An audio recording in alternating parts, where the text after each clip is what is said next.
Okay. Go right ahead. Ms. Parker. Present. Mr. Barnes. Present. Mr. Coulson. Present. Ms. Duncan. Present. Mr. Edwards. Present. Mrs. Frost. Okay. Mr. Hosseini. Present. Dr. Marshall. Mr. Martin. Present. Mr. Perez. Present. Ambassador Rude. Present. Commissioner Smith. Present. Dr. Solano. Present. Mr. Stavros. Present. Mr. Temple. Here. Thank you. Mr. Tripp. Here. Ms. McDevitt, you have a quorum. Okay. Thank you very much. Good morning, everybody, and thanks for all of your participation, whether it is on this high-definition television or by telephone. I want to also give a very special welcome to our new members. And a bit later in the agenda, we intend to recognize each of you and allow you to say a few words of introduction so that everybody will get to know each other. We will also have the sitting members do the same so that the new members will know a little bit about them. Those of us in these telepresence suites can really test out this new meeting technology. So we give a special thanks to Cisco and to Ms. Carol Stillman, who we have met. She's in Pleasanton, California, and she will be talking to us about how to use this technology and what its capabilities really are. It's really kind of interesting, but I noticed when she was taking roll that you could not really hear people's responses. You could hear the telephone, but you couldn't hear those coming through the telepresence. So maybe that's just the way we're aiming our voices. I don't know. Since this is my last meeting, I've got a lot of emotions about my time as a member of the board, and it's hard for me to believe that I came on this board in 2003, and it's been 6.5 years ago, and where's the time gone? I can only hope that I can say that I left this board a little better than I found it, or the system itself a little better than we found it. But it took us a few years as a board to begin to understand our role and to allow others to understand our role and our responsibilities. And we have faced very many challenges along the way, and we still have many ahead of us. But over the past several years, we've done a lot. And I want to ask you to bear with me a little bit, and for the benefit of the new members, kind of highlight some of those benchmarks that we have achieved and some of the things that we still have left to do. We did approve 2 new medical schools at FIU and at UCF, and they already now have their first classes of medical students. And we are in the process of seeking a resolution to have more funded residencies in the state of Florida for our new medical graduates. You know, for the benefit of new members, Florida is a net exporter of medical school graduates, and although we don't expect to keep every one of our graduates in the state for their residencies, we need to have enough residencies to be filled by those from other states who will then begin to practice here in Florida. So this is an effort that this board started for some years ago, but really wound up this year, and we've got an active program going in Washington and one at the state level. So we're well on our way. It's important to have both the legislature in Florida as well as the Congress step up to fund new residencies, and for all of our schools to continue what they've been doing, and that is seek private funding for residencies. And my hat's off to most of our medical schools who have been successful in doing that, but that's not enough. Did someone want to speak? I thought I heard someone ask. Anyway, I'm proud that Governor Chris. Is someone trying to get on, or does someone? Yes, I just now joined. Yes, ma'am. Could you identify yourself, please? My name is Michelle D. Hess Chrisley. I'm calling from Tarpon Springs, Florida. Hold on. Okay. Hi, I'm Pat Frost. I've been on though and listening to everything. So, okay. Okay. Thank you, Ms. Frost, or Governor Frost. Now, I'm sorry. Did Governor Marshall get here? Okay. Yes. I'm here. But I heard you from the beginning. Yes. Okay. Did Governor Marshall get on yet? Yes, I'm here. Okay. So we now have everybody, 100% of the board.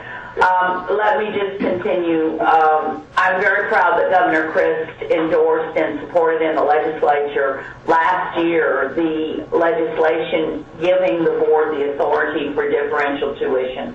I believe that was a huge step for this board and a recognition of our place at the decision table. It was the first step toward providing the universities some revenue predictability. And we need now to move to the second step, which is predictability in our state funding.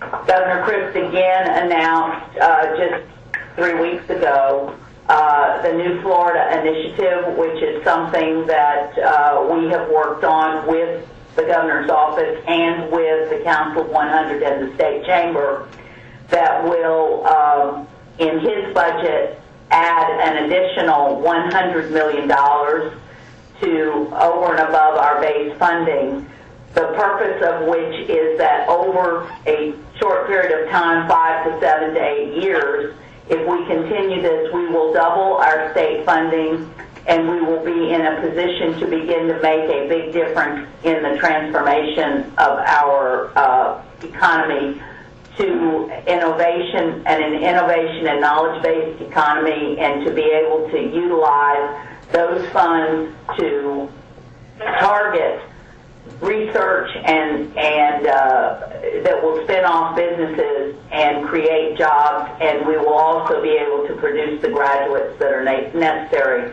to fill those jobs. And we then, if we can accomplish that predictability, we then would need to have a base formula for predictability of funding going forward.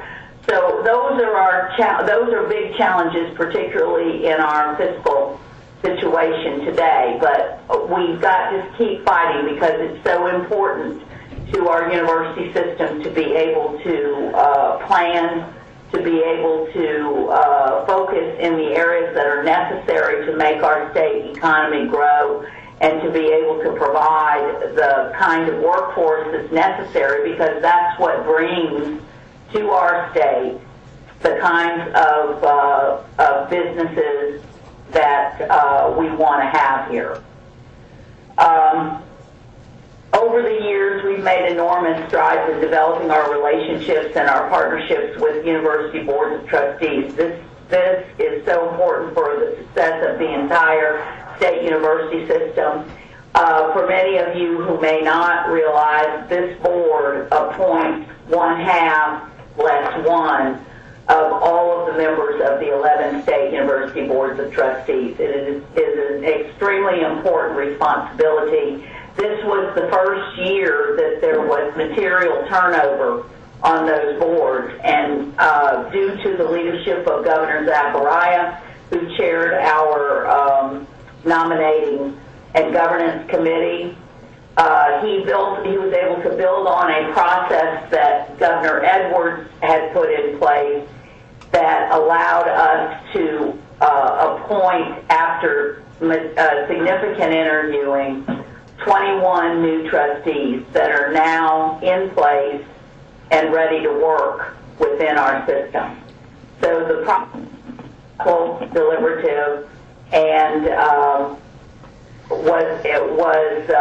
gave us the ability to really get to know the people that we were going to recommend for those appointments. So it worked out very well. I'm sure that over time improvements can be made to that process, as with any, but I think we're leaving you with something that works very well.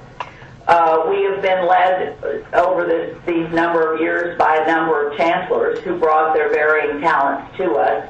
Over this relatively short period of time, we have had 2 chancellors, an interim president and residence, and now we have our very energetic and creative new chancellor that was selected by this board in the late summer of 2009 after a very broad search process that involved people from all of the constituencies that we represent. And we're very grateful to have been able to convince Chancellor Brogan that this was his latest calling, and he will be very helpful to us with our legislative initiatives and many others, and I'm hopeful that he will remain with us for a very good long time. As a member of this board, I've been very aware of the importance of our university's research initiatives, which are all part of the earlier transformation of the economy discussion, and this how it relates to the growth and development and the creation of new jobs. And as a consequence of that, what we have tried to do at each of our board meetings over the last 2 years is to highlight one or more university research initiatives that are underway, and we have found that there to be very exciting opportunities. And during the course of that, of course, we are focused on how many businesses and jobs that those research initiatives will spawn, and how much intellectual property that will bring to our university system. And it's just amazing what's out there. We're very fortunate to have the quality of researchers and professors in our system that are constantly working for the betterment of society as a whole and for our state. I've also been very committed to cementing our partnerships with the business community in Florida. We have benefited greatly from those and have the solid support of the Florida Chamber of Commerce, the Council of 100, and Associated Industries. They have helped us attain the tuition differential last year, and part of their Closing the Talent Gap report supports the New Florida Initiative. They will be our allies again this year as we proceed, as we pursue that initiative in the legislature this session. We also share the objective of better collaboration among our education delivery systems, which resulted in our first joint meeting with the State Board of Education, and out of that have come some task-oriented projects, and you will hear about the next meeting as we close out our meeting today. So while this work doesn't sound all that important, it is very important. And we have a place at the table not only with our community colleges and state college system, but also with our pre-K through 12, because it's our job to be worried about that pipeline of graduates that are ready, college ready, to come into our university system and to be able to form our workforce in the future. Over these years, I'm proud to say that we've now put in place over 100 board regulations to provide system-wide guidance on administrative practices, purchasing, bonding, admissions, program articulation, trustee powers and duties, and many more. While these sound very tiresome, it's through those regulations that we've been able to put in place a sound regulatory framework by which to govern this huge and complex university system. These have all been done with collaboration with the 11 universities and seeking their input, compromise, and ending up with something that people didn't object to in the end. This is, again, part of what's very important for our board to be able to show the constituencies, including the legislature, that we have the framework that's able to produce the type of governance that's necessary for the state university system to thrive.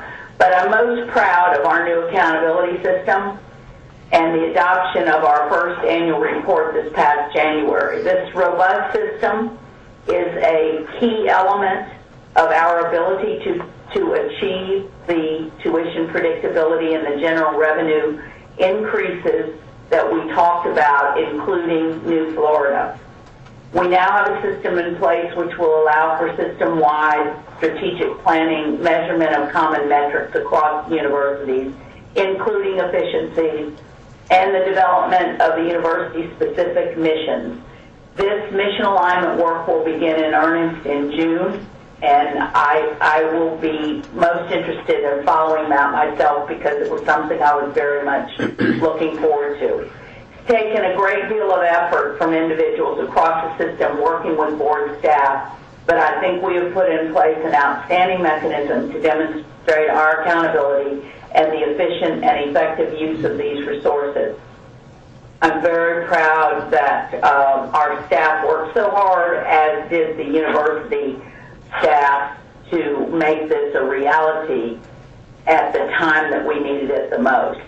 So we can say to the legislature, we understand that we have to show you that we produce, and we've got right here the mechanism to do that. I believe those of you who began those of us who began our service in the first year of this board's existence have given you an excellent foundation for the board as it continues its advocacy for an outstanding state university system and its 11 wonderful and vibrant institutions. I'm very proud of my service on this board. It has become my passion, and I think of those in the past that I looked up to who served on the Board of Regents. This has always been something that I aspire to do, and it's not very often that you have the opportunity to achieve your aspirations. So I again hope that my contribution has been a good one, and it's been something that I will always cherish. Our General Counsel has advised me that she desires advice concerning the Graham litigation that is currently pending in the Second Judicial Circuit Court and is requesting to meet with the board in an executive session. We have not yet determined a date, but expect that it will be in the next 10 days. For the benefit of our new members, this is a declaratory judgment action that was initially brought by Bob Graham and several other individuals, in which the Board of Governors became a party, and it is requesting a judicial determination as to the scope of the board's authority vis-a-vis that of the legislature over tuition and fees and other governance issues. Our corporate secretary will get back to you shortly with a date and time for the meeting. Just for your information, and without elaboration, the Chancellor and I did initiate conversations with the legislature in the fall to begin to resolve those aspects of this litigation as they relate to this board, and those are ongoing. And with that, I'd like to just recognize now our former Board of Governors meeting members. At our January meeting, we were not able to recognize the service of the members of the board whose terms ended in January. We have resolutions to send them, but I want to take a moment to recognize the service of our founding board members. Carolyn Roberts, who was our chair from the beginning of the board until I took over as chair 2 years ago, gave tireless service in our early years, putting this board in her hands and lobbying endlessly for the system. and the importance of a governing board and its ability to unify system interests before the legislature. She also served as chair of the board from June 2003 to August 2008. And there are not enough words to thank her. She is a very memorable person, a very fine person, and a great friend. John Dasberg took on the development of a strategic plan, gave to the university system his knowledge and business acumen in strategic visioning. He worked closely with our consulting in crafting our first strategic plan, the Pappas report, and our Forward by Design process that we are trying to implement now as we go forward. And to Dr. Zachariah, I want to thank him particularly for his leadership on the trustee nominating committee. He defined that process for appointment of dozens of new trustees that will serve as a template for the future. But I also want to thank him for his leadership in and knowledge in the area of medical education and his knowledge in the need for and how to achieve more medical residencies. He worked tirelessly with a former board member, Dr. A.K. Tsai, who is now a member of the State Board of Education, and they were very good in providing us a template for that. The board is fortunate to have the continued service of Ava Parker, who was a founding board member for a few more years. She will provide the bridge to the current new members of the history of the board's first year, and she has provided outstanding, steady leadership of the board's facilities committee in the allocation of the capital outlay dollars. She has become a friend, and she's the current vice chair of this board and has continued to give us excellent service over time. I want to thank all of these members for their service and let them know that I'm proud to be their friend and to have served with them. And I'd like to know if we could have a motion to adopt those resolutions and have them forwarded to them with our good wishes. Is there a motion? So moved. Governor Stavros has moved. Is there a second? Second. We have several seconds. So is there any objection? Hearing none, show the resolutions adopted and direct the secretary to forward those with our good wishes. The next item on our agenda is the introduction of Cisco systems, and I'm going to turn this over to Chancellor Brogan so that he can introduce Carol Stillman, who we did meet earlier. She is Cisco's higher education person, and she will talk about the telepresence technology. Chancellor Brogan? Very much, Chairwoman. And before I turn to Carol and do a brief introduction of her, you have talked a great deal about our existing members and our new members, Madam Chair. But I want to take the opportunity first to personally thank you for the leadership that you have demonstrated, not only during my time as Chancellor, which has been rather brief, but during my time as President of Florida Atlantic University. All of those things that you listed and many that you didn't, I think are hallmarks of the work that this board has diligently worked to create in a positive way, and a great deal of that forward effort has been as a result of your tenacity, your passion, and the real belief in our system of state universities, and we thank you for that.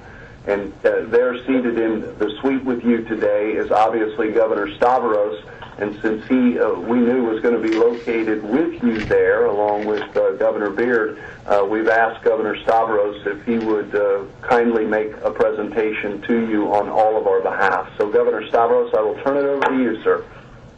Thank you, Chancellor. And Madam Chair, in addition to the outstanding service provided to this board by John Dasberg, Carolyn Roberts, and Zach Zachariah, with whom it's been my great pleasure to serve as a member of this outstanding board, has also been our privilege to serve with you as our chair these past 20 months. I want to recognize and thank you for your outstanding leadership. As chair, you have accomplished much, and you have always been committed to getting it right. You forged important ties with the governor and legislative leadership.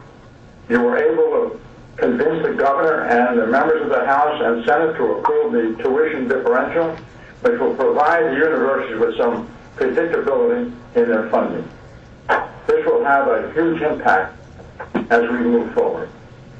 You worked to create important links with the university boards of trustees.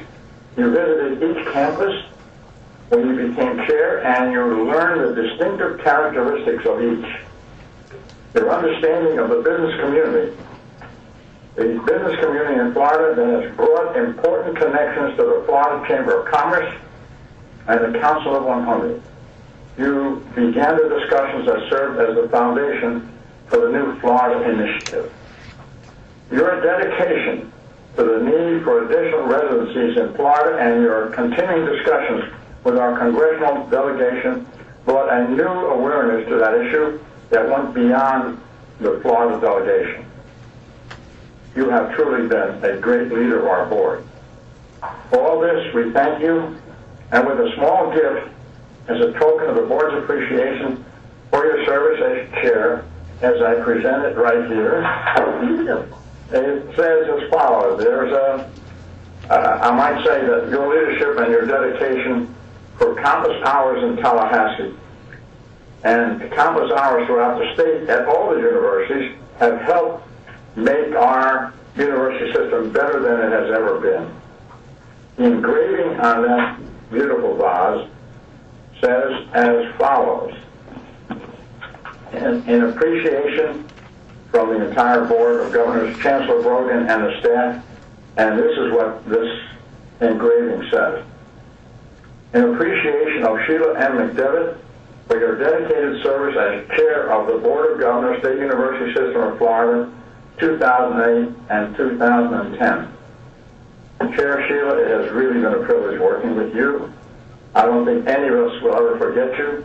We respect your wonderful contributions, and we wish you Godspeed. Thank you so much. I appreciate it very, very much.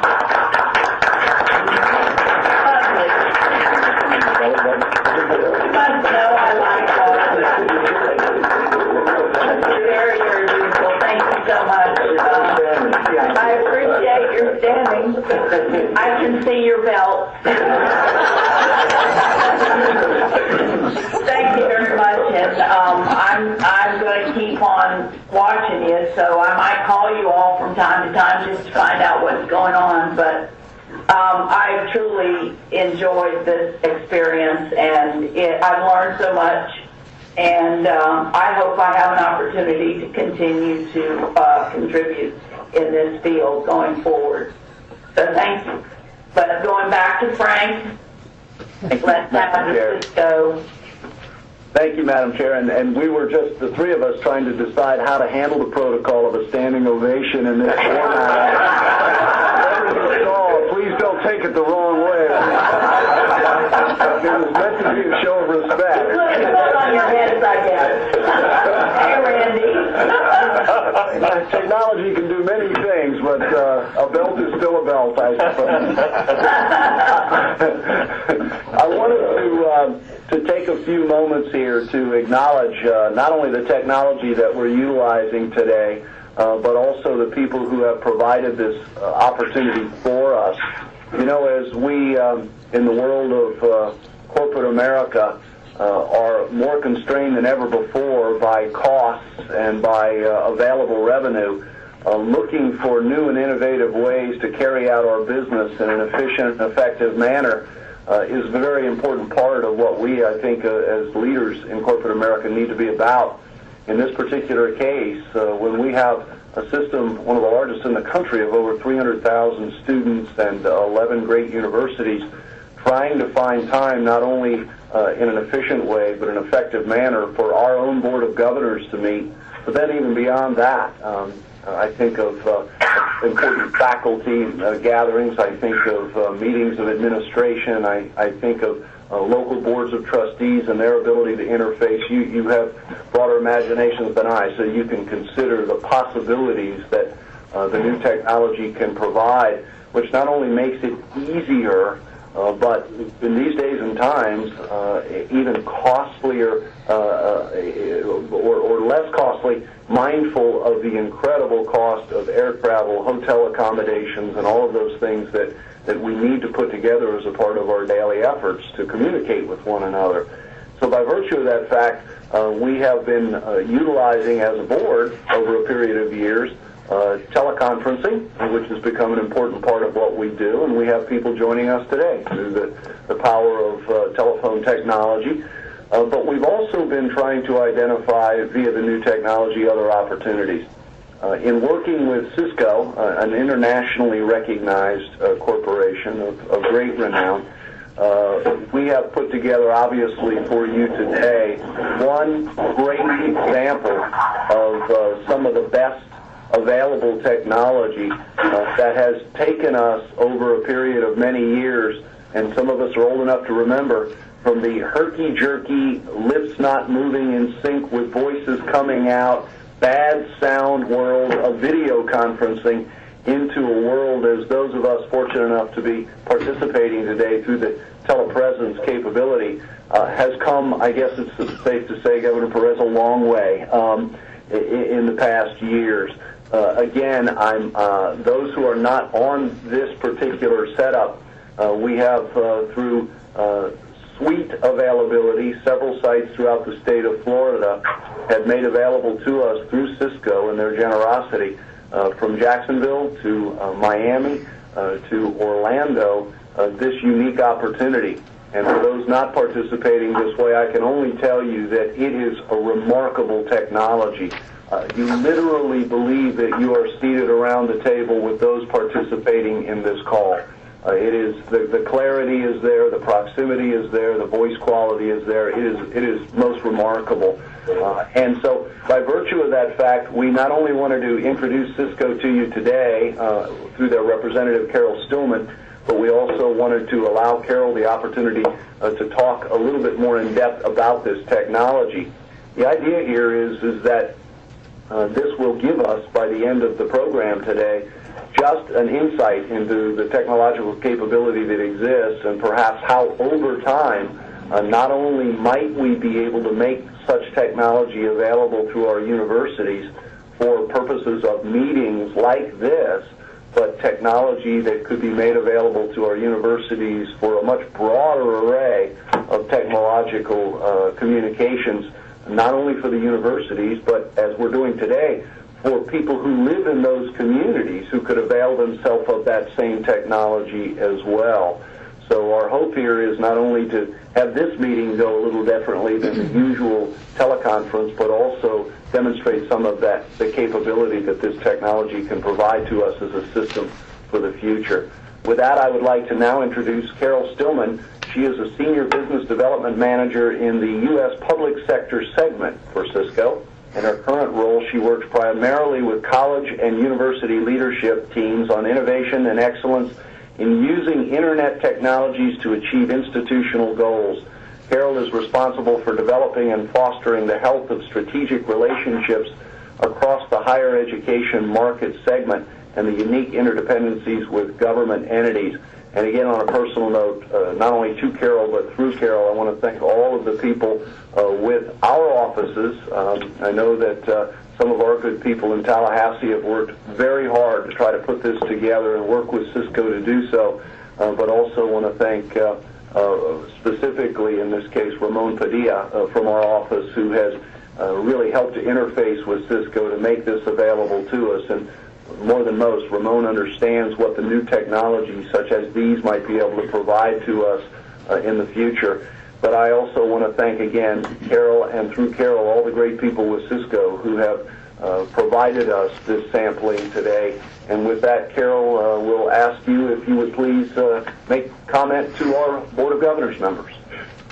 Perfect. Thank you very much, Chancellor, and the rest of the Board of Governors. I really appreciate the opportunity on behalf of Cisco, and it's always exciting for me to be able to talk about this technology, and I have been so fortunate to actually utilize this technology since its inception here at Cisco.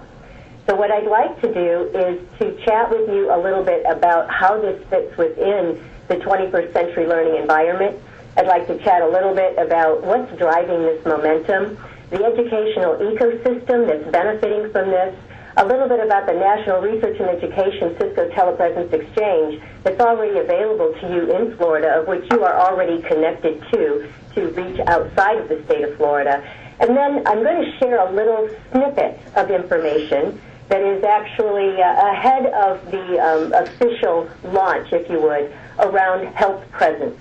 And it appears as though from the comments previously made of the significance of the medical students and the way in which you're looking at medical education in the state, that it seemingly would be an important topic for you to be able to get a glimpse of. And you'll be able to hear more about that soon. So when we at Cisco look at education, I think that it really goes along the same lines as the chairperson had referenced earlier in terms of education being a continuum. And education as a landscape is consistently changing. And the one thing from a corporate standpoint that we're always looking at is the way in which not only the learners change, and now more learners live online than ever before, starting in the K-12 area, but the way in which looking at all of this type of technology is really quite an interesting disruptive force. And that disruption means the way in which students are actually utilizing technology, the way in which administration uses technology, as well as the educator and the faculty themselves. The ultimate goal, as we look at the landscape of education, is to produce productive citizens into our society, to produce the greatest scientific minds, to continue our economy moving forward. And from an employer standpoint, we are always looking for the type of employees and the type of skill set that's going to continue to keep our company moving forward. So one of the things that we've seen with Cisco Telepresence, and again, I've been working with this now for the past 3 years since its inception, is this is the first time the technology has really had, I think, a significant opportunity not only to transform communications, but also to transform business as well as transform education. This type of a breakthrough technology has allowed remote collaboration and remote meetings to take place as you're experiencing today. And I realize the first time you experience this, it may seem a little bit awkward, but I can assure you that as we utilize this on a regular basis, and I'm going to share some statistics with you in a moment, the technology just floats away. And the significance of that is our senior leadership and the president of our company, John Chambers, put an edict down to the Cisco employees that were actually developing this technology. That edict was, in developing telepresence, it is important that you make it, and these are his quotes, CEO proof. So what does CEO proof mean? It means that anyone, no matter who it is, would be able to walk into a facility where telepresence technology is enabled and use the technology without having to have a staff of people behind you to support it, without having to be in a position where, as I think the Chancellor had said previously, the words don't match the mouth, as well as really being able to see the body language. I was going to ask you to actually hold up your vase, because I know that those of us that are in a telepresence facility, will be able to see what's on that vase. And the clarity of this kind of technology, as well as the audio, the spatial audio that you have within this technology, allows you to be able to move throughout the room and to be able to have that voice follow you. So the powerful combination when we look at this innovation of this kind of technology, and think about it as a technology, not as a room, and I'm going to share with you in a moment why. The ability to be able to use that combination and how it actually leverages the power of the network, the power of the infrastructure, is just astonishing. And we believe, and from what I've seen so far, and I'm going to share with you what's happening across the country, that telepresence has the potential not only to transform the business of education, but it has the potential to powerfully impact teaching, learning, and research. So we knew we had hit mainstream last year in February of 2009 when telepresence hit the Dilbert comic strip. So we knew that it was important, and we knew that people were going to be paying attention to this technology more than ever before. When Gilbert was able to say, well, don't be frightened that I actually don't have all my clothes on right now because I'm working from home today. And so I only need to be dressed from the waist up because that's all people will see, and I'll be able to really reduce my carbon emissions. And because You're doing a standing ovation. There you go. There you go. And so I think you can see that when more and more people, it's the kind of thing when more and more people are utilizing the technology, the value goes up significantly. So what's really driving this momentum? And what's the idea here of growing and transforming capabilities while containing costs? And I believe the Chancellor actually already mentioned a few of these things. And I swear to you, he had not seen the information I was going to share with you folks today. So the telepresence technology has the ability to really not only accelerate time to market, and in education, we can think about this as accelerating new programs, extending the reach of programs, the idea of enriching cross-cultural collaborations. And with my work with other institutions, as well as the integration that these institutions have with federal funding agencies, it's becoming more and more clear that the federal funding agencies are looking for multidisciplinary proposals, whether that's from individual institutions or whether that's from multiple institutions coming together, presenting those proposals. Because the federal government is doing the same thing we're doing within the states, the same thing we're doing within corporate America. And that is, how do we better work together? How do we collaborate better together in order to be able to produce what we need to produce? The ability to enhance relationships, and again, from my personal experience, I can tell you that now I don't really like doing phone video or phone teleconferences. And the reason I don't is because I've become a little bit more spoiled that I have access to this kind of technology. And this technology, one of the most significant benefits, and I've talked to a number of researchers across the country now who have studied collaboration, who have studied video communications and visual communications. And the most significant element is how this type of technology has the ability to dynamically change relationships. And when you can dynamically change relationships and how people are collaborating and working together, you really have a tiger by the tail on how you can progress innovation.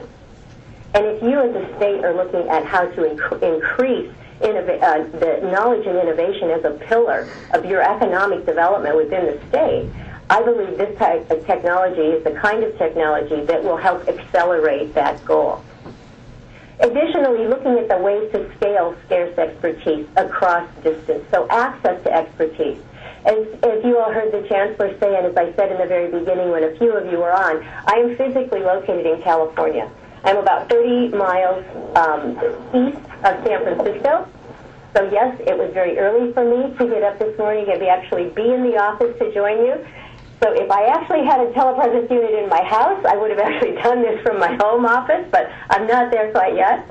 But the idea to be able to bring expertise to you from various areas of the country, or now think about this, from various areas of the world. It also will allow you, when I talk about the dynamics of relationships, the ability to maximize your relationships with your constituents. So whether that's between students, whether that's students to employers, whether that's with the legislature or the industry itself. And of course, the idea of being able to utilize this technology to reduce your overall carbon emissions across the state is incredibly significant. This visual that I'm showing you here, I'd like to talk now a little bit more about what is happening in education. And I am going to come back to this, and I'm going to actually play a quick video clip. But I wanted to make sure we get through the material before I actually do that, in case I do run out of time. Because Chancellor, I didn't ask you how much time I actually have. Oh, you're muted. Yeah, you're doing fine. I'm good? Okay. What you're looking at here is, would you like me to play this video clip? Do you want me to go ahead and play this for you? Sure. Everybody has access to this. This is public information. Sure. Yes? Okay, I'm looking at the Chancellor waiting for him to talk to me. So. Okay, what you're seeing here is a very exciting activity that we've just concluded with Duke University. This is the first custom Cisco telepresence lecture facility that has been built in the world. This is a 140-seat lecture facility, and we actually launched this February 5th. Duke University.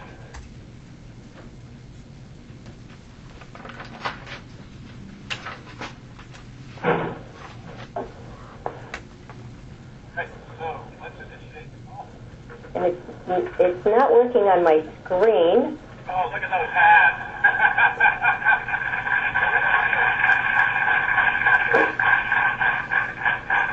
Okay, I am going to come back to that because, oh, there we go. I will come back to that because it's not working on my particular laptop right now. Only Cisco had built the internet. We would have. Stop, not the internet. That's right. That's right. This video clip is available for all of you to see. And what we did is this custom facility. I'm sorry? Okay. This custom facility is a 140-seat facility with screens that are 103 inches each across the front of this facility. And it has the power to be able to actually zoom in on the students as they're speaking. It also has a touch-sensitive mat across the front of the auditorium where the cameras will actually follow the speaker or follow the educator as they're speaking. The reason I wanted to share this with you is to have you think about what's possible. So what you're experiencing here in this meeting environment is actually the ability to have this kind of an interaction or a small classroom interaction. But if you think about the ability to bring in experts or to bring in luminaries, to bring in CEOs from big corporations into the classroom, all of a sudden you've changed, again, the dynamics of what's going on. As I said, the type of endpoints, if we think about this as endpoints, varies. So what I just showed you in terms of Duke University and their custom lecture facility, that would be at a high end, all the way to where some of you are sitting in the smaller facilities that have a single screen unit, which can accommodate generally 1 to 2 people, but I realize we actually have some governors that have consolidated maybe 3, 4 of you around a smaller unit, up to others that are actually in what we would call our CTS 3000, as you can see the picture here, which accommodates 6 people or more, and then we actually have a configuration that's even larger than this that you could envision in a small classroom kind of environment. So the idea is to think about expanding that user experience and being able to consolidate from different locations. So improving collaboration and being able to create a global learning environment with the ability to actually have studio quality recording. This is one of the features that has just become available, where in the environment that you're sitting in, you could actually record a message that can then be, and it comes across studio quality just as you're seeing me right now, and it then can be broadcast to other locations. It can be broadcast to iPhones. It can be broadcast to digital signage. And it's an incredible way that we're seeing leadership teams across campuses be able to consistently get their message out across the campus community. The benefits are broad in terms of looking at administrative efficiencies, whether you're looking at cost effectiveness in terms of collaboration, avoiding travel, the ability to be able to set environments for next generation teaching and learning and research in the way in which the collaboration takes place. So here is a few different ideas when we think about different use cases that I would encourage you to consider. Besides scaling expertise, one of the things we at Cisco have started doing with institutions that already have telepresence installed is we're doing campus interviews and college recruitment via telepresence. More and more of the corporate America that has telepresence are looking at doing the same thing, because we are faced with needing to reduce our travel as well. And the ability to be able to offer something like this to your students on campus, to be able to interface with multiple organizations right from the campus location, I think is pretty significant. I think we have somebody on the phone who, if you could please mute. Thank you.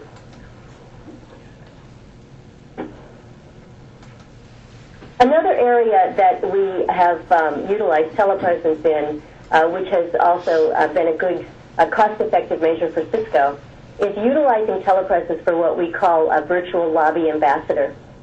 Some universities are exploring this right now in order to have people within particular buildings actually have the ability to also be the ambassador into other buildings, or to be able to provide support for students, let's say, that are in the student union, and as they're in the student union, they may have questions about things, they may need to understand what's going on in other areas.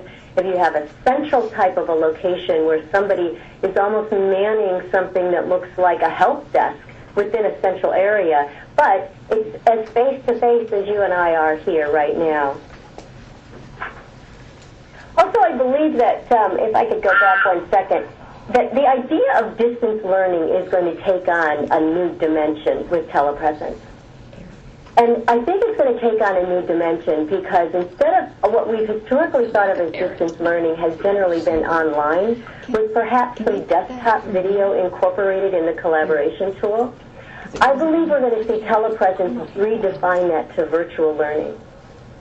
With universities that are looking at global expansion right now and actually installing telepresence in other parts of the world where they may be opening campuses or working on collaborative relationships with other institutions in other countries, telepresence allows them to truly have an immersive cross-cultural experience where you normally would not have been able to do that. So instead of taking a student out of their home environment and actually putting them in another country for 2 or 3 weeks or 2 or 3 months, and then you bring them back to their home environment, you actually develop a global environment where the student is physically in one culture and interacting with the student in another culture at the same time. So I think it has enormous capabilities. Just to share with you some of your fellow colleagues that have gone down the path of installing Cisco telepresence thus far. We have Duke, as I had mentioned, Harvard, New York University, MIT, UCLA, San Diego, Carnegie Mellon. We're looking at the University of South Carolina, Penn State, University of Washington, UC Berkeley, University of North Carolina, NC State. The list really is growing literally daily. So let me chat for just a minute about the education ecosystem. Because, as I said, the value goes up exponentially. And as you're looking, I think, Chancellor, at the idea from what you mentioned of thinking about this technology across your system, imagine the possibilities if you're able to actually have this type of technology at the 11 universities, to be able to then look at the interfacing not only between the institutions but with industry. Take that one step further and think about it into healthcare environments. Take it another step further and think about it into the K-12 environment. Here in California, we have 2 K-12 school districts in Southern California that have taken the leap. They've installed Cisco telepresence, and they're actually offering advanced placement classes now across their K-12 districts, which is approximately 40 different schools. They were not able to offer advanced placement classes, so they were to all the schools because they didn't have enough students taking those classes in respective schools. Additionally, they didn't have enough teachers to be able to offer those classes. So now what they're utilizing telepresence for across the district is to scale that expertise so that it's equitable access to those advanced placement classes across that school district. It also made reference to your Department of Education at the state level. We also have installed Cisco telepresence here in California at the Department of Education, and they now are actually interfacing with some of those school districts as well as with the universities across telepresence. The value of that is to be able to change those relationships more dynamically. And if you think about how much time and energy is spent traveling, Florida is a large state, like California is a large state. It's pretty remarkable the amount of travel that has to take place for a 1-hour meeting or for a 2-hour meeting. As I referenced earlier, you folks already have access to a national research and education telepresence exchange. This is already in place, which means if you were to actually install telepresence at one of your universities, you could already communicate with all of the universities that I just referenced via telepresence. The way in which you would do that is across this research and education fabric across the United States, that when I say exchange, they have all of the technical components that permit this interaction to take place. With the ability to bring together 48 separate screens. So think about each one of these screens as a point, if you would. So 48 separate screens currently today that you have access to could actually come into a single meeting. Now, a little snippet ahead of time of health presence. And I really wanted to share this with you just to whet your appetite more than anything else. And we at Cisco have created Cisco Health Presence to really think about shaping a world of healthcare without boundaries. The visual that you see for those of you in the telepresence rooms is the idea of taking this technology and actually incorporating it with other medical devices to truly create an environment that can change the way healthcare is delivered. When we think about transformational change in the health delivery system, we think about it in three different areas. We think about how access has always happened, so the patient goes someplace for service and waits. And from a productivity standpoint, the caregiver actually always has to deal with lost time between patients as well as limited geographic coverage. If you think about it from an efficiency standpoint, the old adage here is the heavy use of emergency rooms, and how we all know emergency rooms are heavily overburdened. So anything we can do to alleviate that is an advantage for all of us. So if you think about the utilization of this technology for a moment, access becomes improved because service comes to the patient versus the patient going to the service. So if a patient had the ability for the best possible expert, so taking somebody at a rural clinic and being able to connect them to one of the medical schools, say at the University of Florida, that changes the access for that patient. The ability for more patient encounters by the providers, because now the geographical coverage has changed. The ability that patients can actually access more routine care or even some specialty care if you think about experts that might be located at certain areas across the state, and think about how this could reach into the rural areas of the state. This type of an environment can help change that. Just a quick glimpse, and this is literally only a quick glimpse of the different types of ideas, or think about it as use cases for using this kind of technology within the medical area. You would have connected imaging, so a solution that actually optimizes imaging workflow and imaging access. One of the other features of this particular technology that I hadn't referenced is the idea of an overhead camera. So we've actually, I don't have one in this room or I would demonstrate it for you, but think of it as having an overhead camera mounted in the ceiling that allows you to literally read, and when I do this I have a newspaper, you could read today's paper from where you're sitting in Florida. So if this technology has reached that level of clarity and that level of sophistication, you can see where imaging now becomes a really important aspect for our healthcare providers. Care at a distance, the ability to be able to support clinical care regardless of where they may be located. Clinical workflow always is an issue for us, and how the ability to streamline that is important. The Healthcare Technology Foundation, when we're looking at the IT infrastructure, from what I understand in Florida, you really do have some interesting opportunities here because of the networks that have been built out across your state.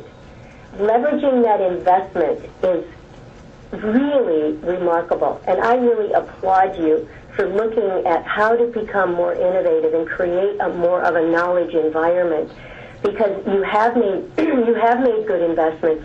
And leveraging those investments for multiple purposes is really key. It really is key. So I applaud you for looking at how to do that. One last thing I'll share, and then I'm open for questions.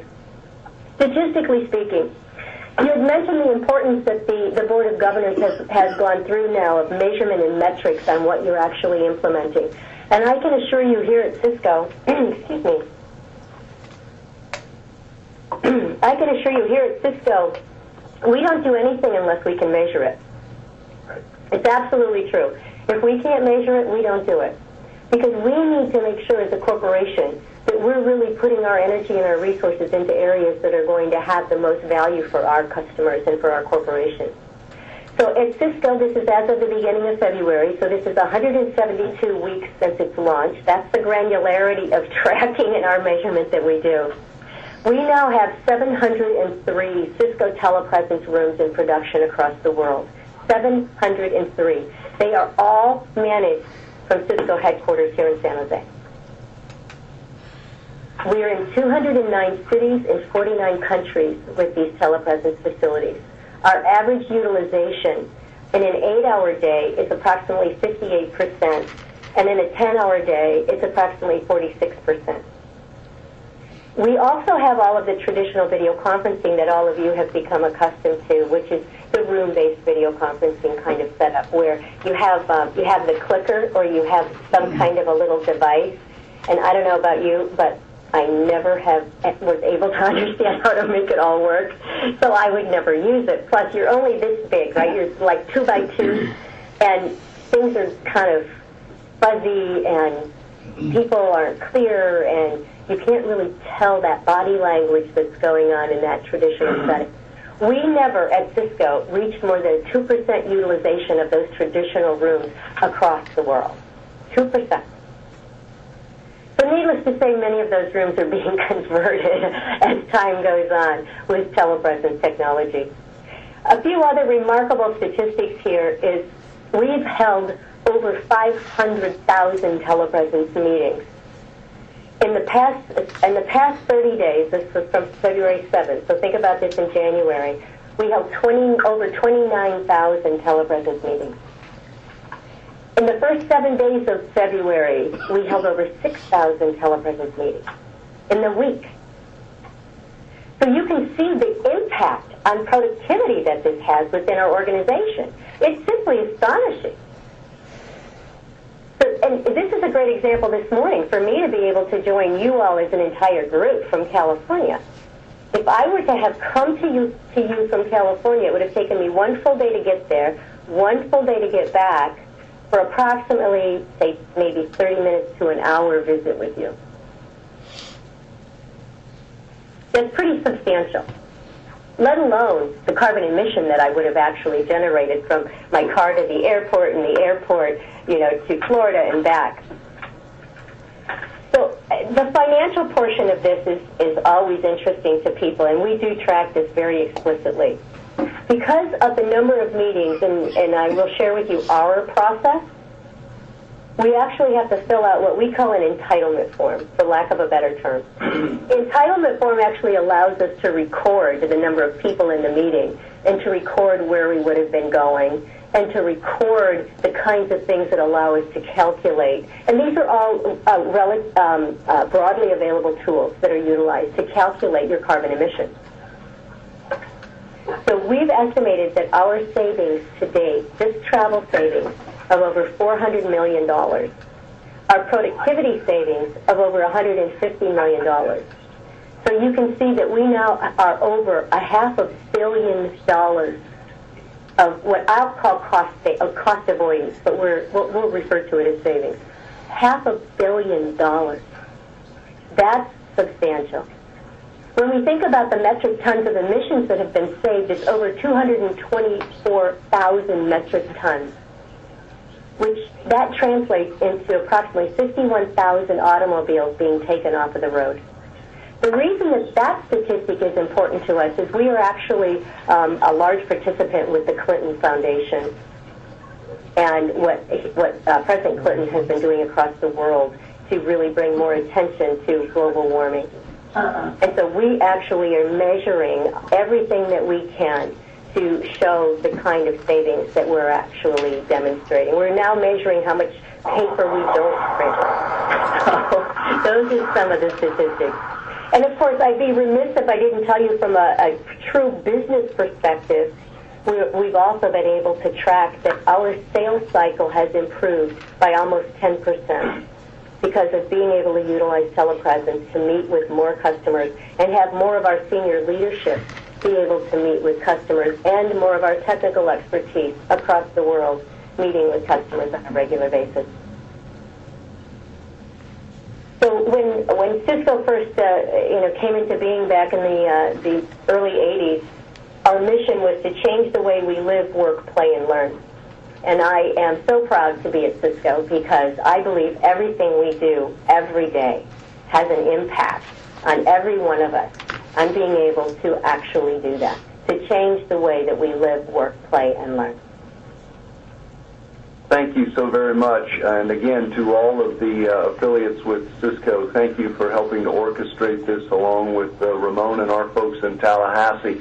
It is obviously a great demonstration of the new capability of the new technology, and it does really give you a jump-off point for where we might go in the future with the developing adaptation of the new technology.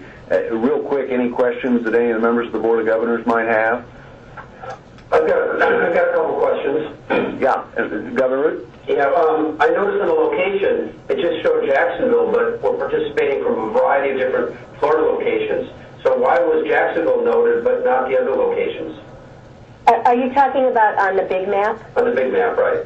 That's because Jacksonville is the physical location where Florida connects to the national facility. So it's like the hub for Florida, right? That's correct. Gotcha.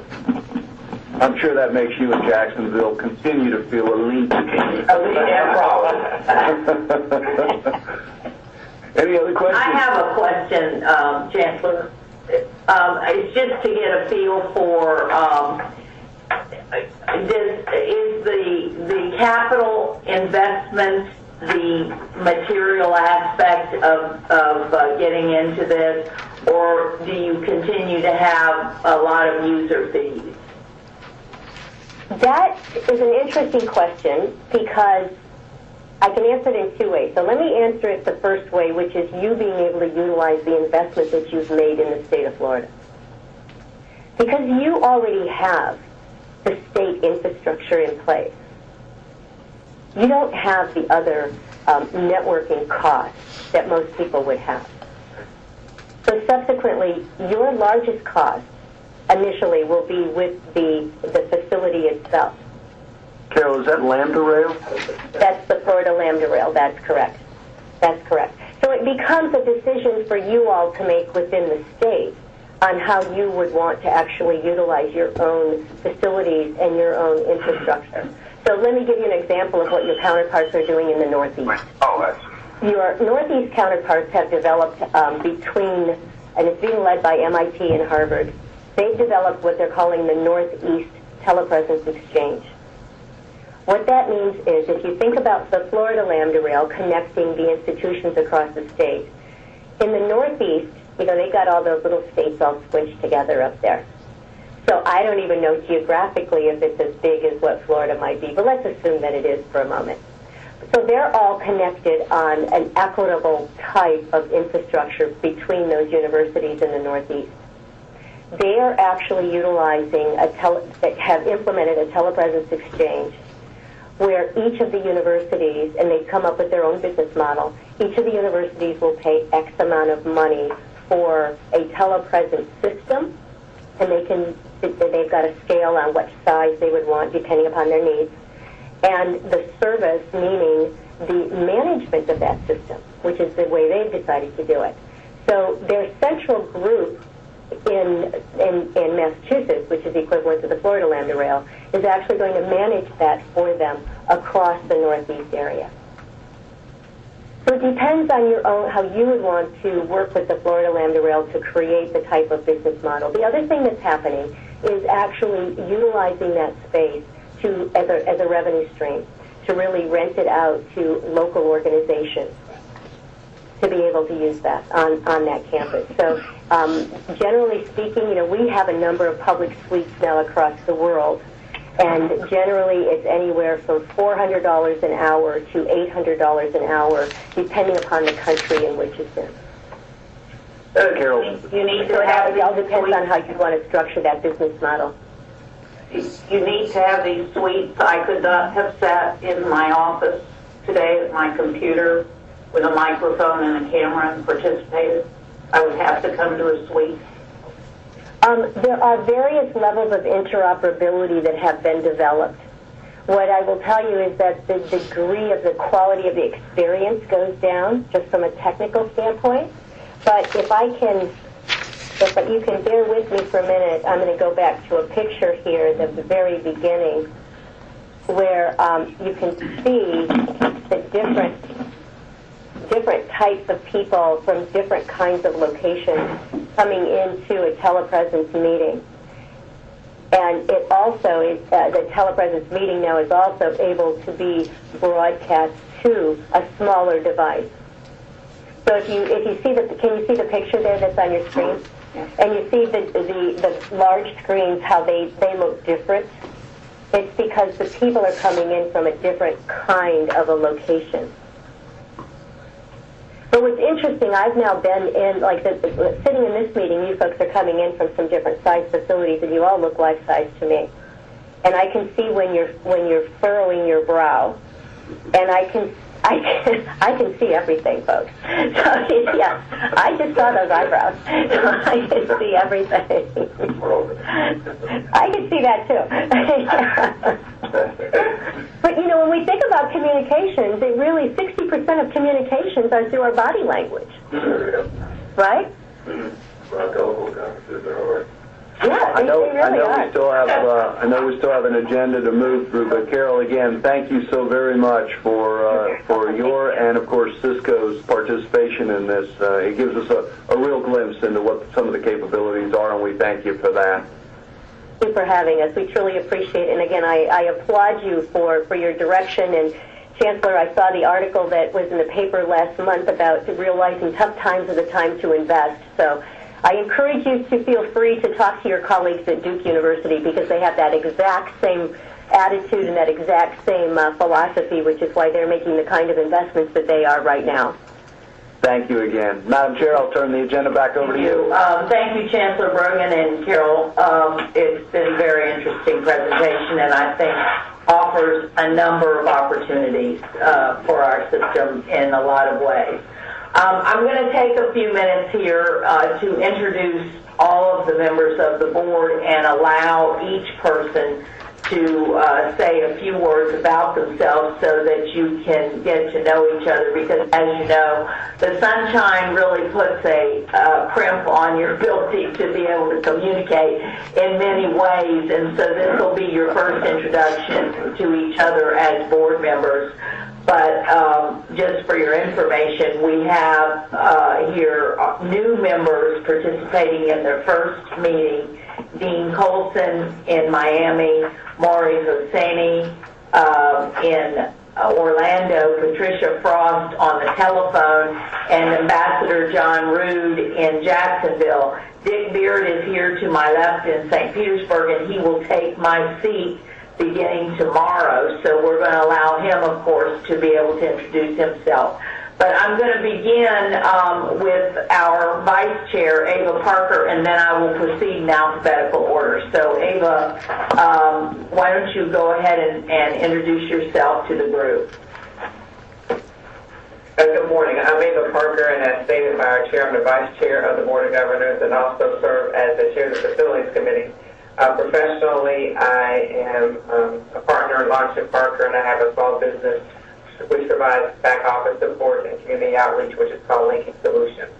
I no longer matter. What only matters is that I have twins that are 7 months old, and their names are Bailey and Parker. So that's it. Thank you. John Barnes. Hello, my name is John Barnes. I'm the student representative on the Board of Governors. I have that position because I was elected chairman of the Florida Student Association. I am currently in my second term as student body president at the University of North Florida. I graduate on April 30th, and I'm still waiting to hear back from one of our wonderful Florida law schools about what my future will be.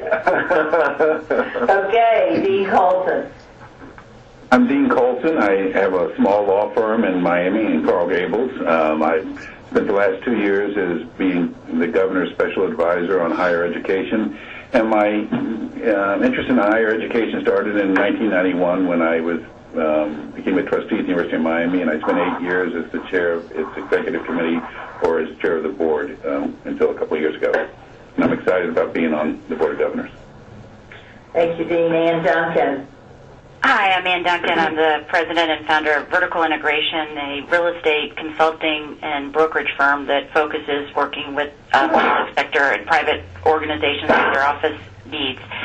We also consist on the Board of Governors, been real involved on the research and economic development and student affairs things, and as well as leading kind of the efficiency and shared services areas. Those have been kind of my main areas of focus. And I have a 7 and 12-year-old, so Ava, get used to it. You'll always be there, Bob, from now on. Thank you, Ann. Governor Charlie Edwards. Good morning. I'm basically a retired lawyer. I'm involved in the citrus and cattle industry. I am a retread in that I had the pleasure of serving 2 terms as the chairman of the former Board of Regents, and I'm from Fort Myers. And do you have the goose? Thank you. Governor Patricia Frost. Hi, everyone. I'm Patricia Frost from Miami Beach. It's an honor to be working with all of you, and it was certainly an honor to be appointed by the governor to this board. I am a retired Dade County Public School principal. I was the principal of a lad school for both FIU, the Dade County Public School System, and also the University of Miami. In addition, I was the chair of what we then had as the FIU Board of Directors, and then I went on to the Board of Trustees when that whole system changed, and this will be ending my 2nd term on that Board of Trustees appointed by the governor. My passion, of course, is education. That's my background, as well as art and music. I've spent many, many years on the board and continue to be on the board of the Smithsonian in Washington, where I chaired the national board. We've built a beautiful Frost Art Museum at FIU, so I hope everybody comes and sees it, as well as the School of Music at the U of M. So it's a privilege to be working with you all, and hopefully I can contribute a little bit in the area of education. Thank you. Thank you. Governor Maury Hosseini. I'm a chairman CEO of home building development company that we've been severely beaten like there is no tomorrow last few years. Have been on the board of a private university for the last 10 years, Embry-Riddle, that I've also graduated from. I also, Madam Chairman, am very much involved with the residency as I was the chairman of one of the largest hospitals in the state of Florida. And you'd be happy to know I managed to get a private citizen to donate $4 million, $2 million cash, and $2 million in matching to start a new residency, in surgical residency, at Halifax Hospital. I think that one of the biggest things we all need to work on to be not net exporter of our students, that you spend millions of dollars in training them and sending them somewhere else to get their residency. So I applaud you I saw on one of your reports when you were making that you went to Washington and tried to convince the lawmakers to create more residency for us. So thank you very much, and I look forward to work with everybody. Thank you. I see a possible leader there, whoever the next chair will be. Governor Stan Marshall. Well, thank you, Madam Chair, and a brief word to you before I go forward. I think you put it well in your earlier comments, and you said you left the board better than you found it. Indeed, you did. I've been around Tallahassee for a long time. I'm a senior member of the board in terms of time spent on the planet. Had a birthday last week, and it was 87. Anyway, it's a privilege to serve on the board. I've been around Tallahassee for a long time, as you know, and have had the privilege of serving as president of Florida State University after service on the faculty for 10 or 15 years. Served as president in those interesting years referred to in the literature as the 60s. I was president from 69 to 76, those interesting years. And then as a longtime resident of Tallahassee, I've known the governors for the last 40 years or so, and I've had the privilege of taking their appointments on such organizations as the Camp Business Forum Commission, chaired by Governor Ruben Askew, the Constitution Revision Commission more recently, and some things of that kind. So I've had an interesting opportunity here in Tallahassee to be of service, and it now is a privilege to be a part of this board. Thank you. Thank you, Governor Marshall. Governor Frank Martin. I'm the Vice President, Senior Vice President for a major engineering firm, Post Buckley, Schuh & Jernigan. I'm the National Practice Leader for Transit and Rail. I've been on the board approximately 4 years, and I'm the current chair of the Strategic Planning, Economic Development, and the Medical Education Committee.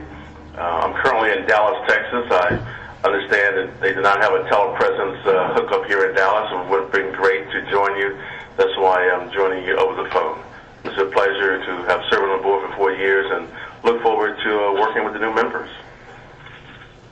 Thank you, Governor Martin. Governor Chico Perez. Thank you, Madam Chair, and I echo President Marshall's comments. It's been a treat to serve with you. You've been extraordinary, and you will be sorely missed. I'm the founder of Perez, Bruce & Jonason, I named it, as well as Edge Public Affairs, a public affairs firm. So I practice law, and I do a little bit of public affairs and media market work. And I do a decent amount of media here in Orlando. I've got a Spanish morning drive time talk show, 6 to 10 every morning, 11:90 a.m. Tune in. Plus, Talking with Chico every Sunday on WDBO. I named that one, too. On this board, I've had the pleasure of serving as chair of the Budget Committee for several years. It's been a fun job, and this board's a treat. It's an honor to serve, and I'm thrilled with all of the new appointments. I think we've got an extraordinary cadre of folks, and I think it's going to be a lot of fun. Thank you, Governor Perez. Governor Rood. Thank you, Madam Chair. I served as the U.S. Ambassador in the Bahamas from 04 to 07. I've been involved at UNF in a variety of capacities. Also, I founded, like Lori, I founded a real estate company. I've been in the real estate business. I was a developer, which means I now have a lot of time on my hands. So I'm looking forward to working with everyone, a lot of old friends, also new friends, in this new role. Thank you. Oh, thank you. Is Commissioner Smith here? Sorry, I don't think we heard. No? Okay, I don't think we heard from him. Governor Solano. Yes, I am the faculty representative on the Board of Governors, and I've been involved in higher education here in the state of Florida for 40 years. I was just counting up the years. It's a little scary.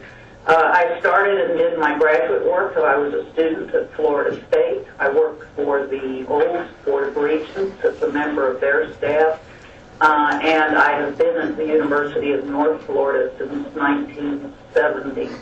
I'm currently the director of our School of Computing, and one of my passions has always been the involvement, the engagement of faculty in the governance of their institutions. So I can remember fighting to try to get a faculty representative on the old Board of Regents. I never dreamed that I would actually have the opportunity to serve myself. So this has been a great experience for me. Thank you. Governor Stavros. Thank you, Madam Chair.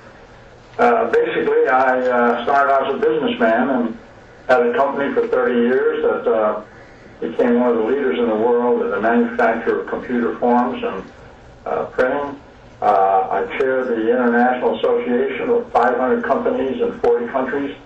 I have always had a passion for education. I chaired the Florida State Foundation for a few years. I chaired the USF Foundation for a few years. I was involved with raising at least $600 million for these universities, and I was on the original Board of Trustees at USF. It has been a tremendous pleasure and privilege to be with the outstanding governors that we have. I learn from them every meeting. They have the passion for education that you want to see, and as I said before, with our chair and with all the members, and I know the new members coming in are outstanding. We have an important responsibility, the future of the state of Florida, economically and educationally, rest for this Board of Governors. And I am proud to be part of it. I'm now in my 4th year, and I bow to my senior member, Stan Marshall, who has me by 2 years. But that's okay, Stan. I'm going to catch up one of these days. And I just want you to know that it is a privilege to be with this outstanding Board of Governors. Thank you. Governor Temple. Yes, can you hear me? Yes. Can you hear me? Yeah. Okay, well, I'm sorry I'm not there. I'm on the telephone because I'm sitting in my pajamas in San Francisco. I had a function last night at one of my alma maters down in Palo Alto. I live in Boca Raton. I'm in the community development business, was the former president of Arvida in the heydays. I am a founder member of the Board of Governors, came from being the chairman of FAU. I'm also on the Florida Council 100 on the Higher Education Committee. Sheila, we're all going to miss you. We've been there from the start, and I wish you well. Thank you. Thank you, Governor Temple. Governor Tripp. Thank you, Madam Chair. And first, my thoughts to you, Sheila. I sent you a note, but you did an excellent job, and you're going to be missed. And we know with your energy, we're going to see you working in education again. We don't want to lose a good mind. I'm an attorney in Fort Lauderdale. I founded a law firm called Tripp Scott. And I have served on the Board of Governors for a couple of years.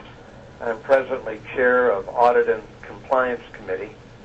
A little history, I served 2 terms on the State Board of Community Colleges, and while I was on the board, I served as vice chair twice and chair. I was a trustee for a short period of time at the University of Miami.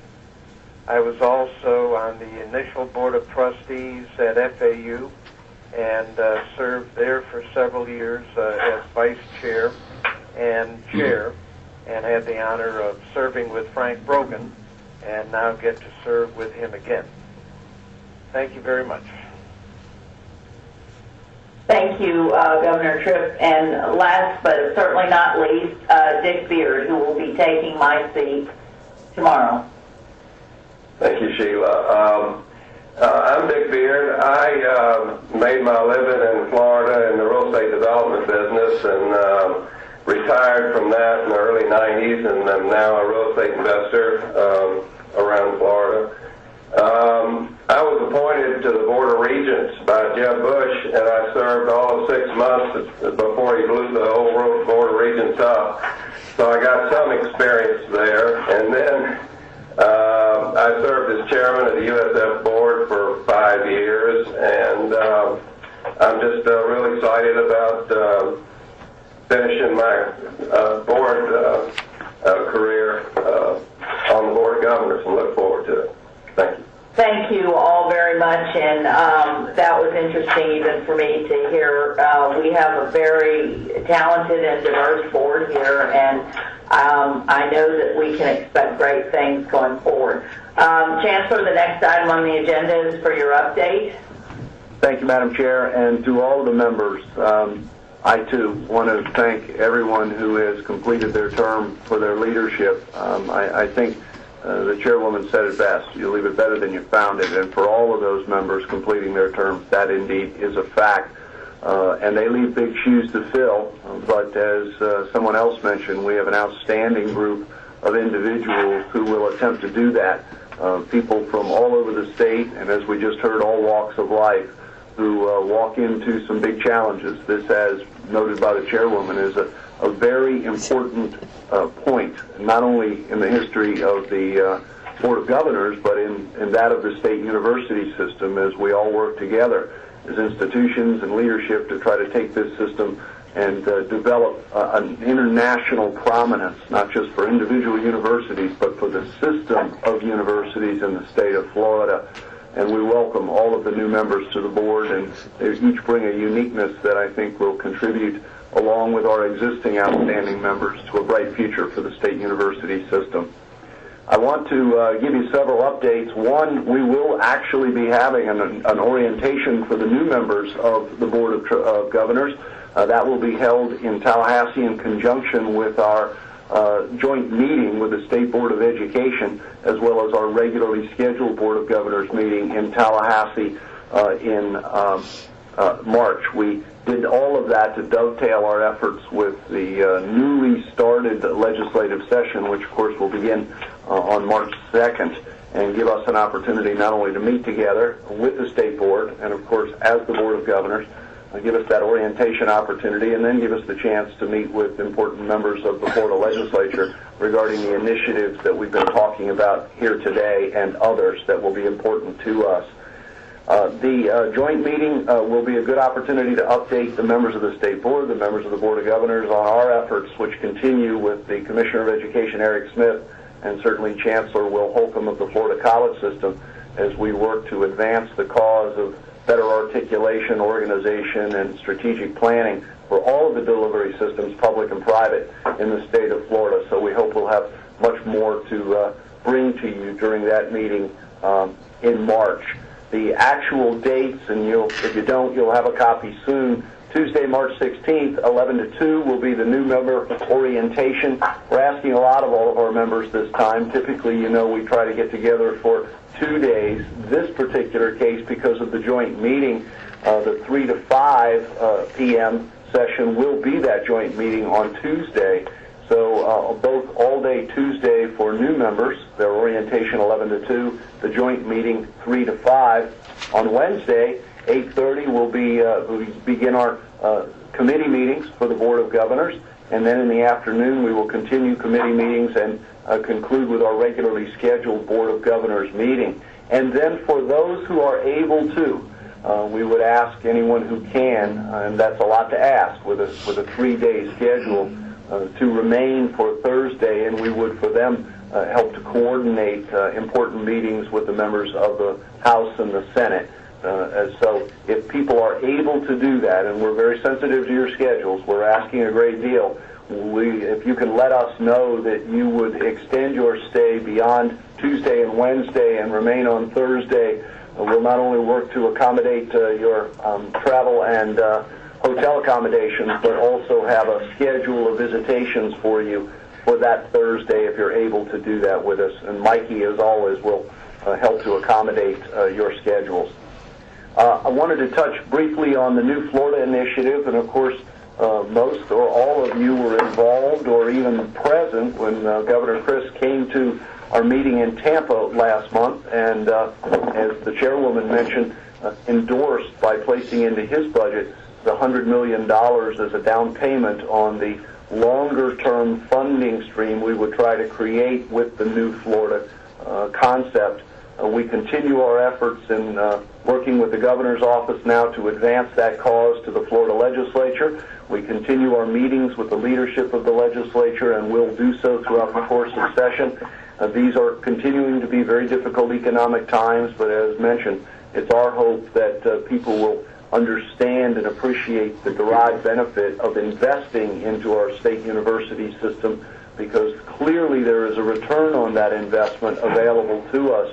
I regularly, Chairwoman, use that number that last year our state university system created through research and development about $1.2 billion in assets for the state of Florida's research and development effort. If you stop and lay that up against what the state contributes, which is about $2 billion, we are closing in on a day and time where I believe we'll not only get to parity in that regard, but we'll surpass the state contribution to the state university system. So there really is an amazing economic development derived benefit that even transcends our development of those graduate and undergraduate programming opportunities that will create something special for our students and then the state of Florida and the world.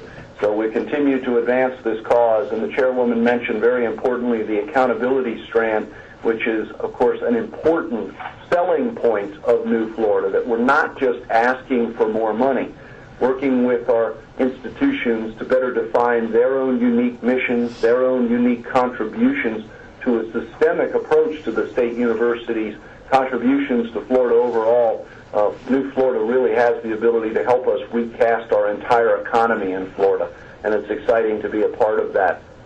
The Council of 100's continued support, Florida Chamber's continued support. Just yesterday, I was in attendance with others at an Appropriations Committee meeting in the Senate, led by Chairwoman Senator Lynn.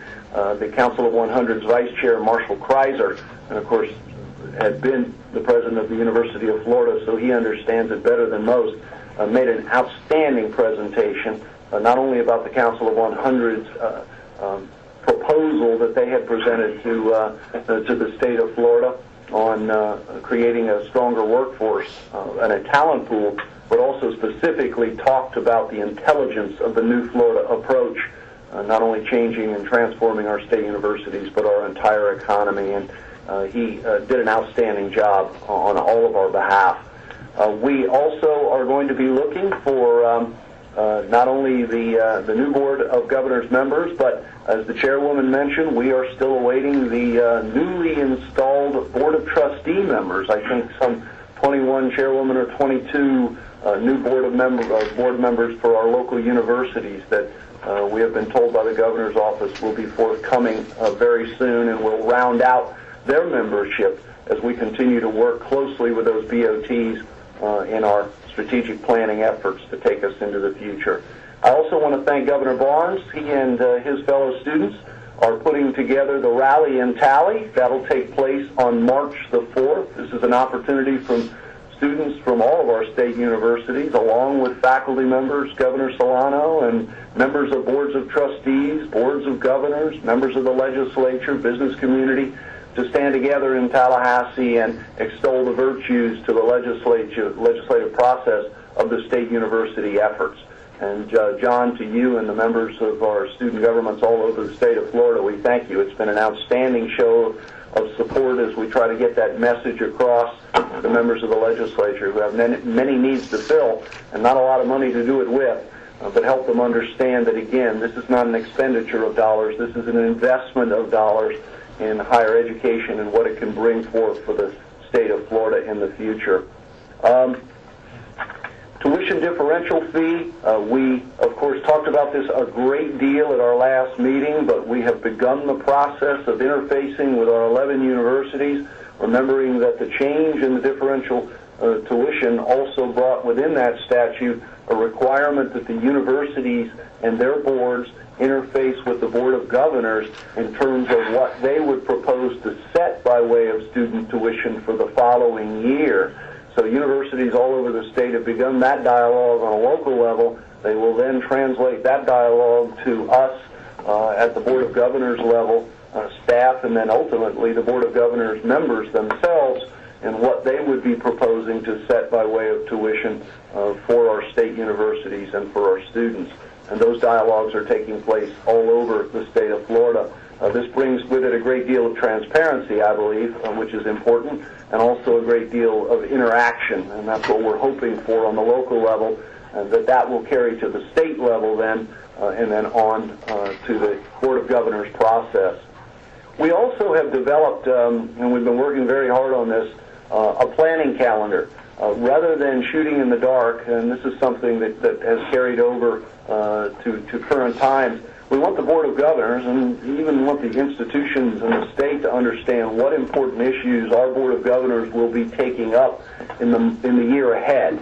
And so we've worked with our staff, we've worked with the universities, worked with members of the different committees of the Board of Governors to put together a working calendar of events. So people will be able to see a year out what important initiatives this Board of Governors will be discussing, considering, reviewing, and if necessary, taking action on in the year to come. And that will hopefully better help us align the activities of your staff on the Board of Governors, the interface with the universities, but also your work as Board of Governors members. And then, of course, very importantly, that work will manifest itself in the committee structure and process between each of the meetings that will take place throughout the course of the year. that will be sent to you electronically as early as this week. So you'll have that, and a great deal of work and thoughts gone into it, but we still would like any input that you would like to provide to it. Hope that'll be a very important planning document for all the members of the board and our universities. I wanted to give you a quick update. As you know, we've recently seen installed a new president at Florida State University who is already on the job. Dr. Barron is well on his way to creating a new day for Florida State University.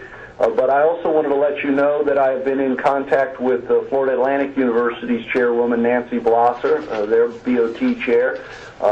She tells me that there are 40 candidates from around the U.S. and several foreign countries vying to be the next president at Florida Atlantic University.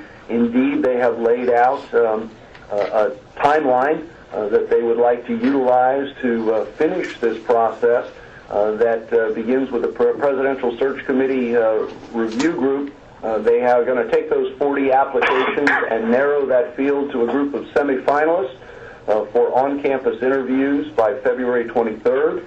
February 25th, those semifinalists will travel to FAU to be interviewed by the Presidential Search Committee in an open meeting.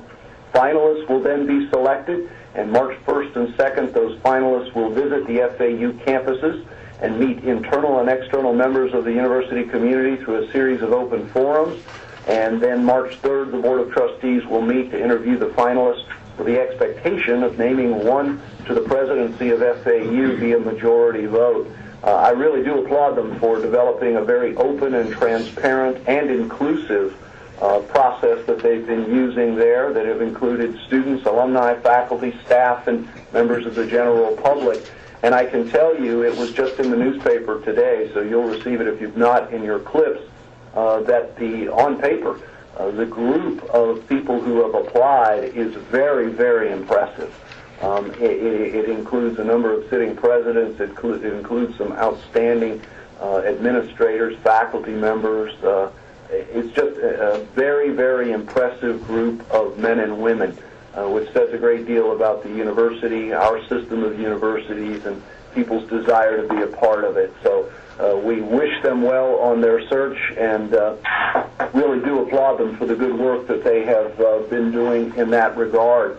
Once filled, that, of course, will round us out as far as presidents, seated presidents in our state university system, and again, be a great addition to a new team that will help our existing team move forward for the future. So with that, Madam Chair, unless there are any questions or additional updates by members of the Board of Governors, I thank you for the time that you've given me this morning.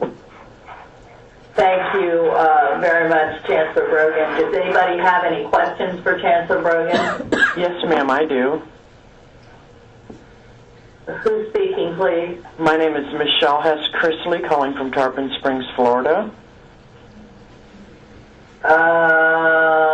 Okay. Actually, ma'am, there is no open forum for the general public at this meeting, but you are certainly welcome to participate as a listener. Thank you.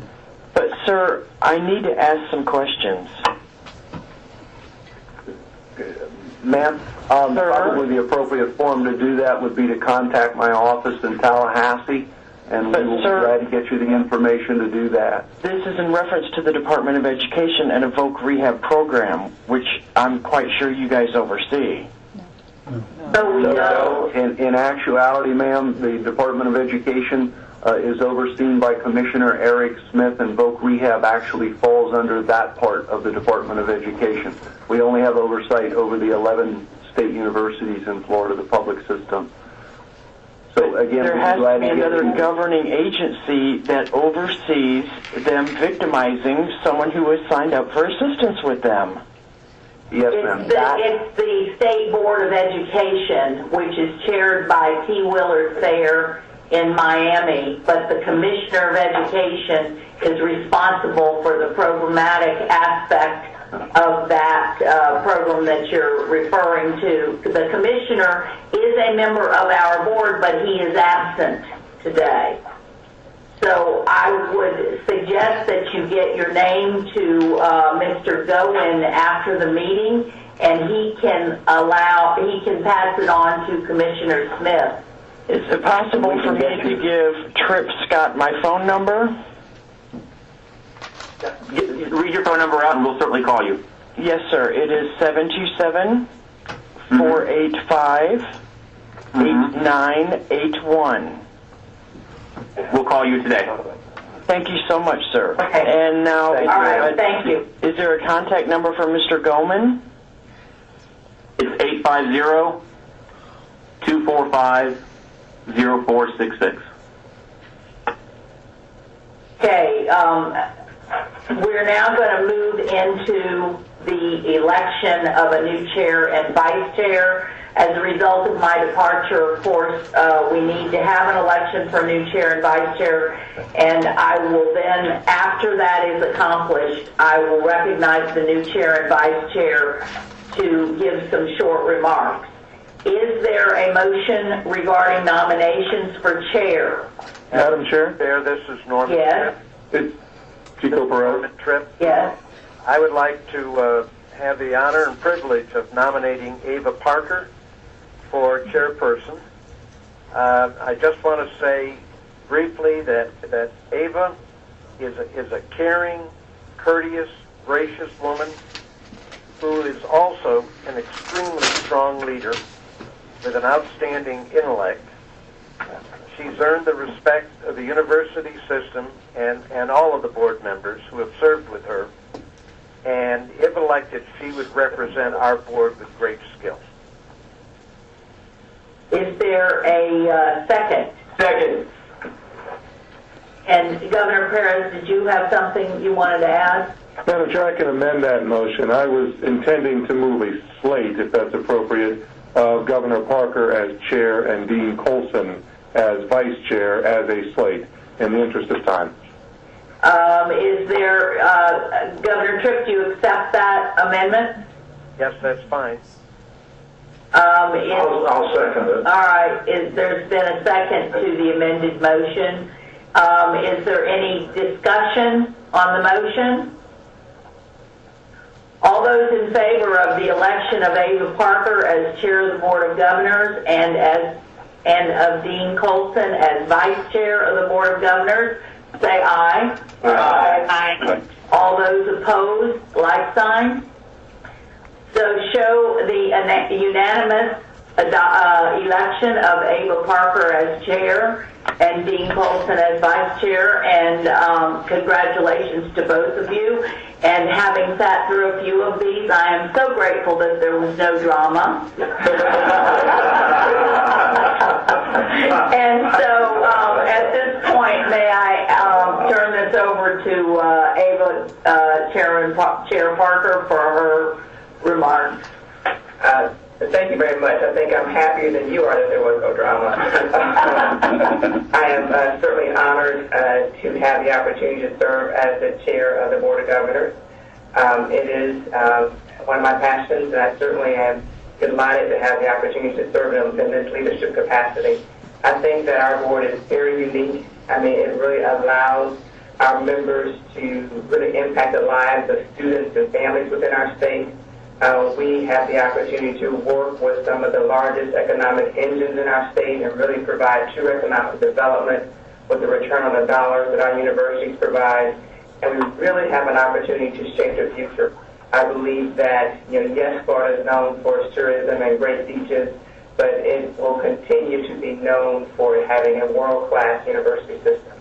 So I look forward to working with our board members. I certainly thank the service of our chair, Sheila McDevitt, of our former chair, Carolyn Roberts, and certainly the service of Dr. Zachariah and John Dashberg. And I know that our new members will grow to have the same passion and concern for our university system that we have developed as a part of our Board of Governors. I only ask that you be prepared to roll up your sleeves. We are a board that will be working together. I would hope that you have some time to devote to the system because we need you. We need your leadership and we need your expertise. So please be prepared and start thinking about what role you'd like to play. And I certainly will have an opportunity to speak with you in conjunction with the chancellor through what the Sunshine Law will allow to ensure that we have an opportunity to put you in the places where you would like to serve because I don't want you to feel that that you're just because of your name, you're here because of your service and your commitment to our system. So thank you very much, Madam Chair. Thank you, Governor Parker. Dean Colson, new Vice Chair, could we hear from you now?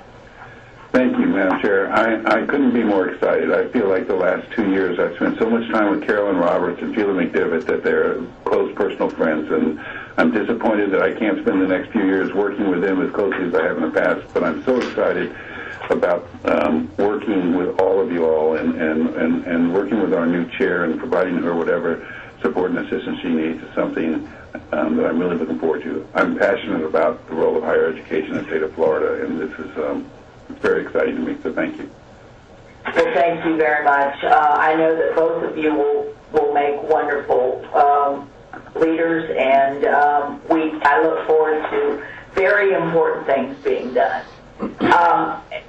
This concludes the formal part of our agenda. I still have control of the gavel for a couple of minutes, so I'm just going to summarize very briefly the kinds of things that I feel I have left undone, and really encourage that we continue these priorities along with whatever other ones become important. But among them, I think importantly, resolving the litigation, continue our efforts for funded residencies at both the federal and state level, keep working together, and this is very important, as a system, and press our goals for predictable funding, both through tuition and state funding, and update and refresh our board procedures on a routine basis. And all of these have many tentacles, but I think these are the things that if I had remained, I would be focused on most importantly right now going forward. I think I heard somebody really good for residencies in those remarks. So, Chair Parker-to-be, I hope you heard them too. Anyway, I want to thank everybody again. Thank you very much to the staff, Chancellor, Randy, and everybody that I've worked with over time. Couldn't do it without you. I hope that the legislature is nice to the Board of Governors staff this year. We need some help, and we've got to press that part of our budget as strongly as the rest. Thanks so much to Cisco for the demonstration and the use of this telepresence technology. It's quite interesting, and I can see many opportunities, as we said, for it to be used in throughout the system. As Frank mentioned, our next meetings will be in Tallahassee, March 16, 17, and 18. To be hosted by Florida State University, and I'm very proud to say as a two-time alum that they haven't been hosting those in the past couple of years, so I'm glad that they're back in the fold for that purpose. They're a great one of our institutions. I encourage everybody to try to make themselves available at least for part of the day on the 18th. Those personal visits from the members of the board, even if it's only one session, are very, very important. And they do as much to further our legislative agenda as anything else that we do. So it's only one time a year, so maybe you can take that extra day. March 16th, again, just to remind you, at 3 o'clock will be the joint meeting with the State Board of Education. That is a very important matter to keep going, because this collaboration is the only way that we're going to know whether we're putting the right programs in the right geography and allowing access to the right number of students. So thank you all very much. It's been my pleasure and honor to serve with all of you. If I can ever help, please give me a buzz, and I'm going to stay involved. I was just advised 2 days ago that St. Leo has reelected me to their board, because I rolled off via the bylaws, and I served on that board for 11 years, and I'm very pleased to go back on it. there in ICUF school and very important to our seamless provision of higher ed in this state. So look forward to working with you all in different ways, and see you soon, and thanks for the friendship. God bless. Motion to adjourn? Be it so. Thank you. Thanks, Madam Chair. Thanks. Thank you very much.